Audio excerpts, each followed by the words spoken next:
He bonded out at some point overnight.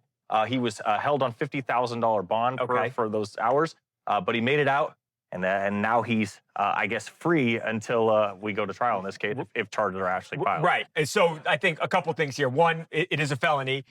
Roger Jackson has just been arrested, but not for the charge a lot of the public thinks he should have been arrested for. If you aren't familiar with what happened or who he is, Raja Jackson, the son of legendary mixed martial artist Rampage Jackson, who made a name for himself for being an unhinged, out-of-control fighter whose own anger issues have not only been on display for the better part of a decade in the sport, but earned him a light heavyweight title as well. And Raja, well, that apple didn't fall far from the tree whatsoever. Raja is a fierce and up-and-coming mixed martial artist with his father's attributes, strength, and severe anger issues mentioned by his father as well. What, my son is fighting? That motherfucker sucker punched me. He was out of his mind. Now, this is a slippery slope of a case that had me even a little confused on the full legal ramifications on all parties involved. So let's just stick to the facts as we know them. A month ago, Raja was invited to a WWE event for a stream. Everyone with a pulse in the United States knows that this is scripted television, not fake per se, just scripted fighting. And this part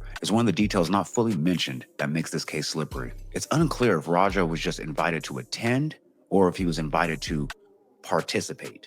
But once Raja Jackson arrived, Psycho Stu hit him in the head immediately with an unopened beer bottle and told him to sell it, using wrestling terms and tactics on an MMA fighter / streamer, not a wrestler. What, you don't know me? Hell no.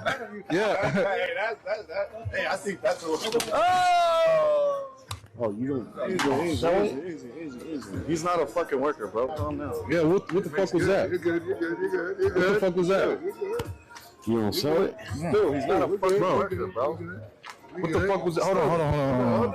I don't play that shit, bro. Oh, sorry. Nah, I will fuck him up, bro. Now, this would hurt anybody physically, but since this was on Raja's stream and in front of his whole fan base, it hurt his pride and his ego. And Raja's chat totally took that opportunity to rage bait him. This nigga got knocked out. I didn't even get knocked out. Why didn't you fuck that guy up? Cause nigga, if I would have done something, then they would have kicked me out of this shit. Then there would be no more stream today. But also, I want to play a more important clip that I think confuses the issue just a bit. Working like that, you don't fucking... You know That's what I'm saying.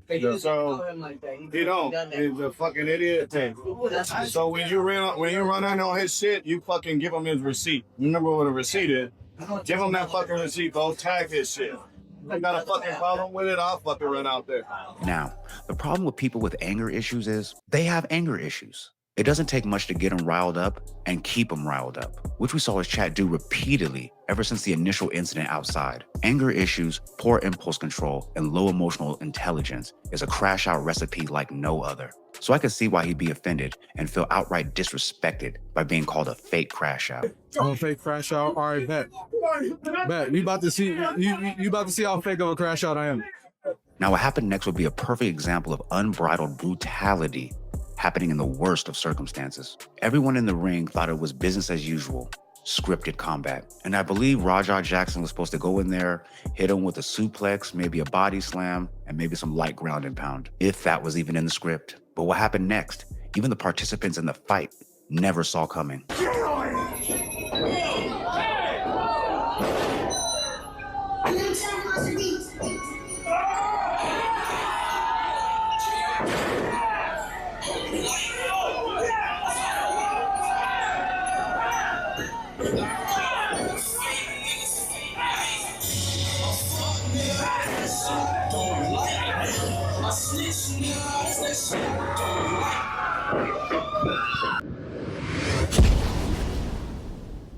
Now, like I said in the beginning, this is a slippery slope judicially. Everyone on both sides is outraged and they want justice. I've seen the comments on X, Reddit, and all the sub-communities. They were hoping he was going to be arrested for attempted M, which I don't even see how that could even be possible. Like I said, he might have low emotional intelligence, but 1, he was invited to the event. 2, Psycho Stu assaulted him first outside and used wrestling lingo and told him to sell it. 3, another wrestler told him to get his payback in wrestling jargon and told him to get his receipts and said he had his back. And the icing on the cake, 4, he was actually told to go into the ring and actually fight. Now, beside him going into the ring and losing his mind and crashing out and doing the dumbest thing possible, there's no way they can charge him for an attempted M. He was charged with felony battery and held on $50,000 bond for a couple hours before he bailed out. And Psycho Stu, whose injuries were very significant, is now suing Rampage Jackson. And to be honest, from the injuries he sustained, I believe he has every right to. He's got multiple contusions to his face, cracked ribs, a fractured jaw, and I believe he was concussed as well. But let me know in the comments, do you think that Rampage Jackson should have been charged for attempted M? Do you think it was mutual combat because that's not his world and he didn't know the lingo?